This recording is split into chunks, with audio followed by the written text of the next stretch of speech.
Good morning. Welcome once again to the Network Breakfast. It's Tuesday morning. Scott's got the right idea.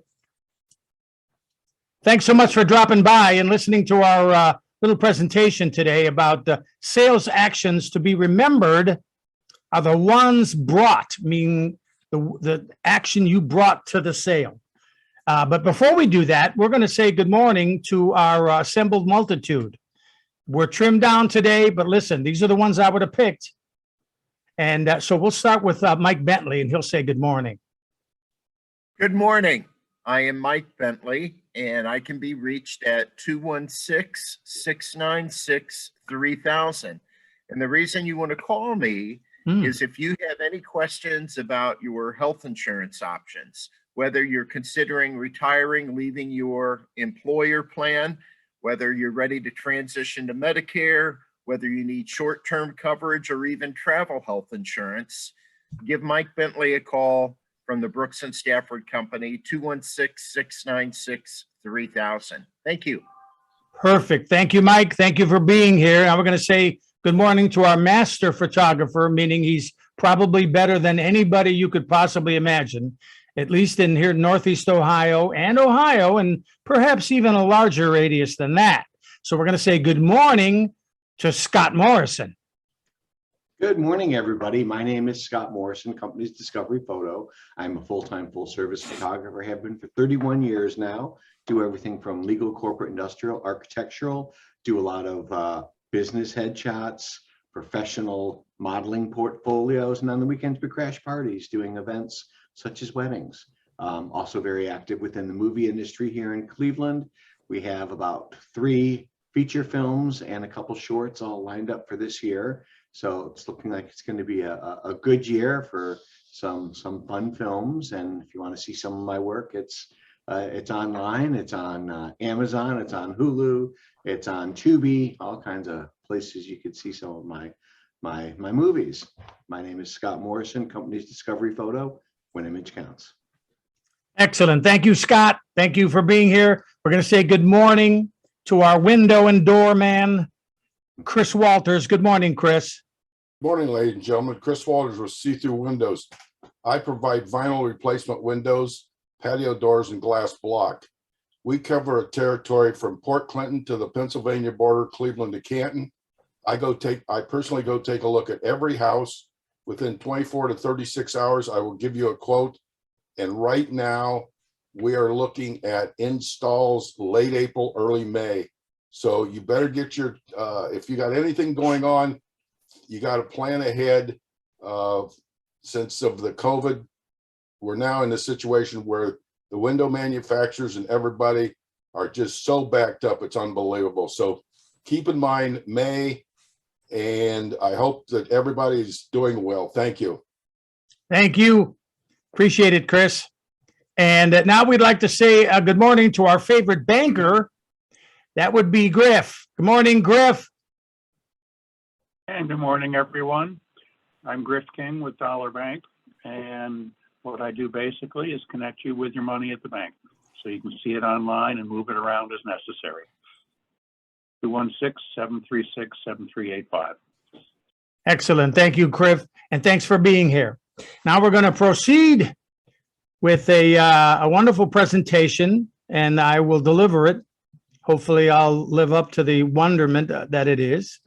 And I'm going to share my screen here. And we'll put this up. Bang. Okay. And this is from the special thanks to Jeffrey Gitmer. Sales actions to be remembered are the ones brought. Which ones did you bring? And some of his bullet points are, am I beaten by competition regularly? Am I arguing and fighting price constantly? Am I fighting to get my calls returned? Am I fighting for sales? All right, let's find out about this stuff like this. Often, what makes people buy are the little things, little memorable things repeated over time that build enough goodwill, value, confidence, and trust to affect a sale. How memorable are you? How memorable are your actions? How many surprises do you create? How much magic do you make? If you're not sure of the answer, ask yourself these fighting questions. Am I beaten by competition regularly? Am I arguing and fighting price constantly? Am I fighting to get my calls returned? Am I fighting for sales?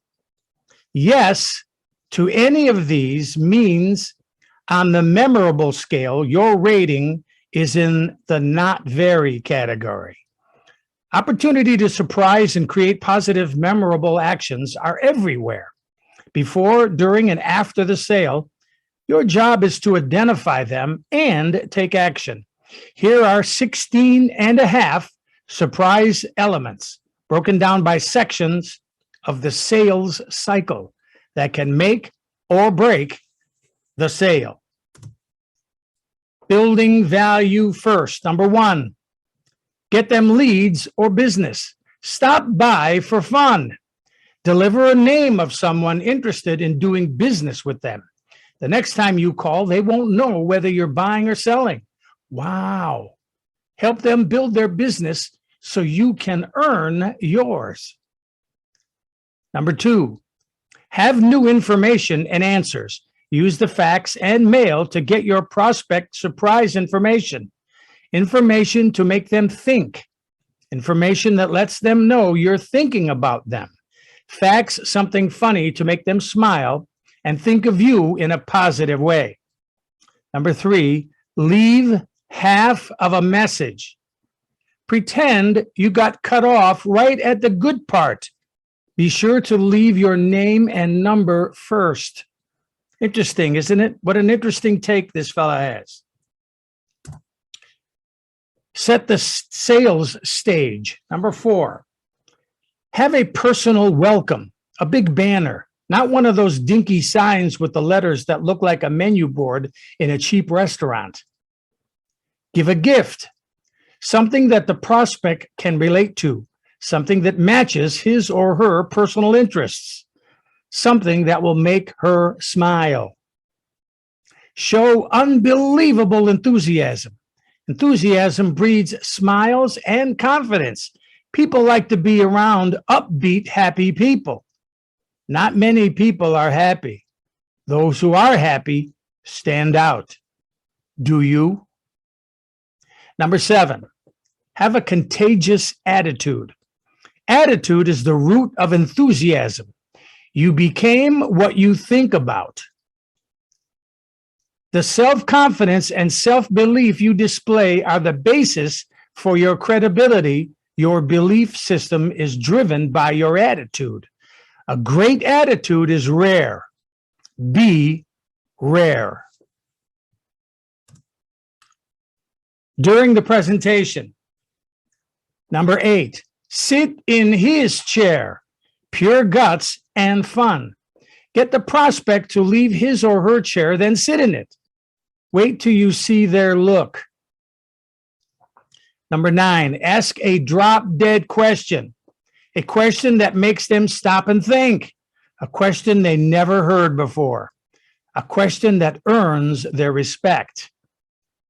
Number 10, state it in terms of them, not you. No one cares what you do unless it helps them. Say how you help, not what you do. Know something personal, something about or for them. Show them you know. Show them you took the time to find out. And number 12, serve great food. Everything you say, do, give, and serve is a reflection of you and your image. You make an impression with every action. Serve the best to be perceived as the best. It only costs about $20 to create a lasting conversation piece. Associate you, your company, and your product with the word best. And the secret glue. This is the 16 and a half. The link. Use it if found. When you find out what you have in common with the prospect, you have a distinctive competitive advantage. Maybe the advantage that swings the sale. Golf, college, children in the same activity, vacation spot, hometown, anything you both like or do. And one last note, when it's over, say thank you in a memorable way. Everyone says thank you. Your job is to say it and be remembered for saying it. A gift, a personal note, a referral. Creating magic moments is critical to the repeat business and referred business you get. The easiest way to identify your magic is list your magic. If your list is short, make some. And that's the sales actions to be remembered are the ones brought. Special thanks to Jeffrey Gittimer with www.gittimer.com. And he's a sales associate, of which some of our members actually know him in person. And he puts out a newsletter regularly, and he does these kinds of things all the time. Now, a lot of what you heard, probably you've gone over if you've taken sales training and if you've been in networking groups like Jeff. A lot of the things said in this, Jeff repeats, and we all know it, but we have to hear it. And that's what this was for. So at this point, we'll say thanks for your kind attention, and hopefully everybody will jump in and tell me if they got something from this while I say thank you. I appreciate it. Thanks for your kind attention. And now we'll move on to the question and answers, and maybe we'll have some insight into those things that we just went over. We have our A team here that deals in these kinds of things. So let's hear it from you guys.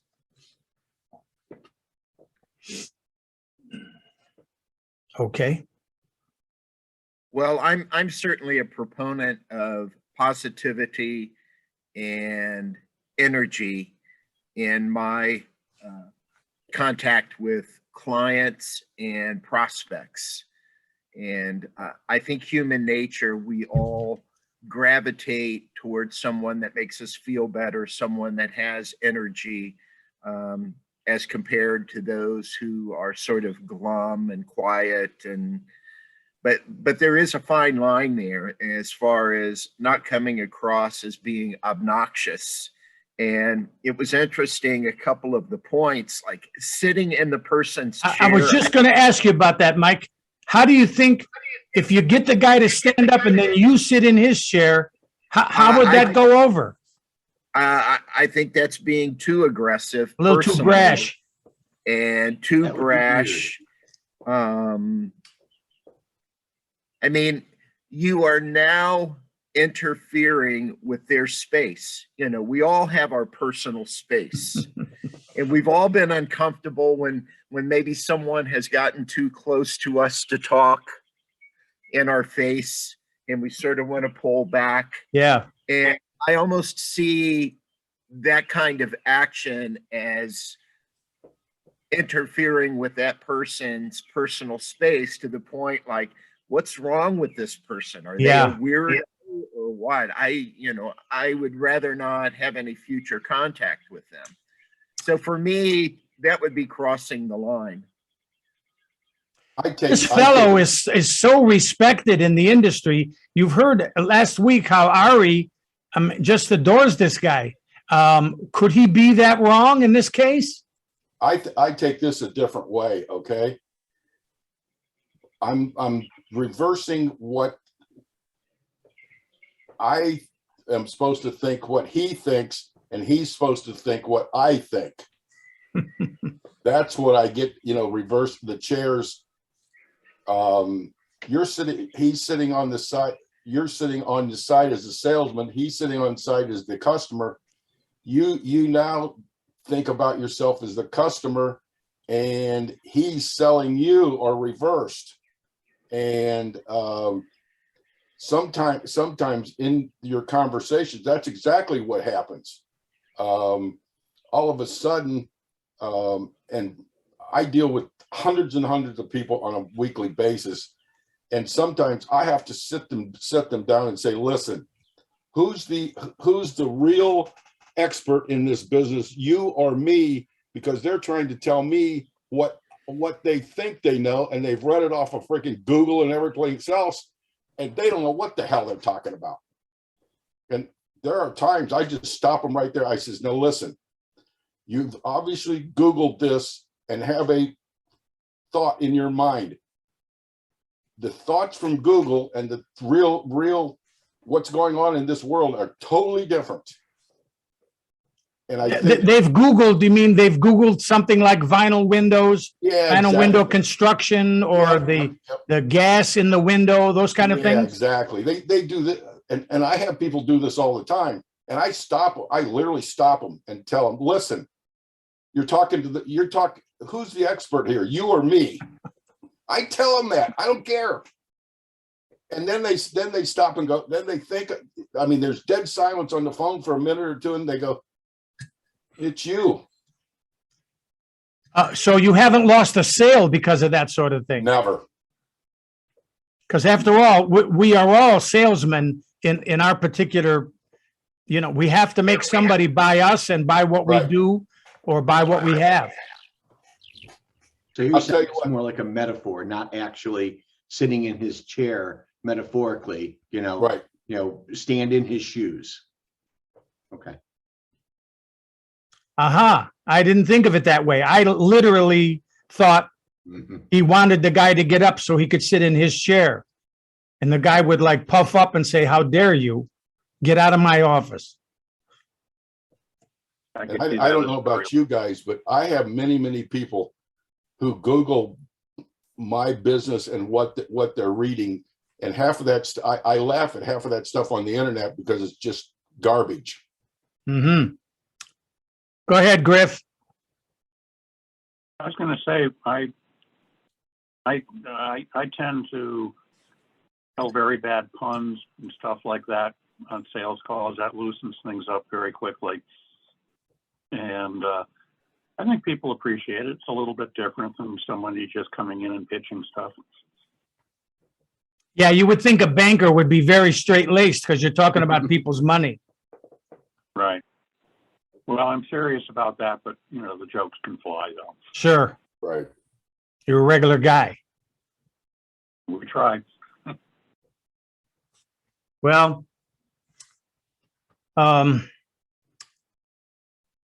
as it relates to me, when I go and I'm getting a call to go fix something for somebody, usually if that's the first time I'm there, it's because it was word of mouth, and they claim that the person that sent them my contact information really likes the work I do, and that I can probably solve whatever the issues are. And I mean, that goes a long way. What usually happens though, that after I get there, they begin to say, wow, you're here. And I sort of start branching out into other things. As I'm walking through an office, they'll stop me and ask me if I know how to do this or this in Excel or Word, because they think I know it. And fortunately I do. So, and I'm hoping that has built a relationship that allows me to do more than just fix their computers. Then I could actually show them how to use their computers better. In fact, mail merge is such a wonderful thing, and no one that I've met in the past year knows how to do that. To take a flat, or you create a flat database, CSV, comma separated values, or even an XLSX, an Excel a database, which would be one spreadsheet, whereas an XLSX is actually what's known as a workbook. And then one of those sheets is a flat database. So you could make a list of last name, first name, emails, or street addresses, and name the top of each of the columns. And then you could merge that with a letter that you've typed and insert those into a form letter, so that every letter has the person's Mr., Mrs., first name, last name, and their address. And you just run them off, and it just it could make it seem so personal, and yet it doesn't seem like people are learning. The old school people learned how to do that. The new ones just don't do that. And maybe it's because people don't print 1,000 hard copies and fold them and mail them out anymore. Maybe that they just use emails or texts even, and that's become acceptable.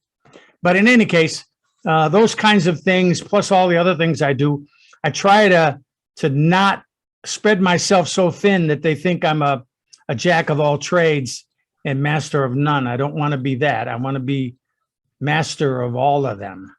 And hopefully, that's not hopefully, but that's what's kept me going since the mid 80s. And I'm thrilled to be where I'm at now. And that was due to the fact that hopefully I was a good salesman. What I don't do, and you've heard me say this on our channel, that I'm not a good invoice person and follow up on all of that. I don't do well with that. If someone doesn't pay me, I let it go. You can't do that and stay in business, but it's just that I'm not good at going after people. Maybe it's a shame I'm even admitting it, but that's the truth of it. So we've heard from Mike, we've heard from Chris, we've heard from Scott, we've heard from Griff King. We're so happy that everybody's here. And I think at this point, we'll bid our YouTubers fond adieu, and we'll catch you next Tuesday morning. Thanks ever so much for all of you being here. And those of you out there, click subscribe and maybe hit the button so that you'll see when we get a video up, okay? And subscribe. Everybody subscribe. Thanks so much. We'll see you next Tuesday morning. Thanks. Bye.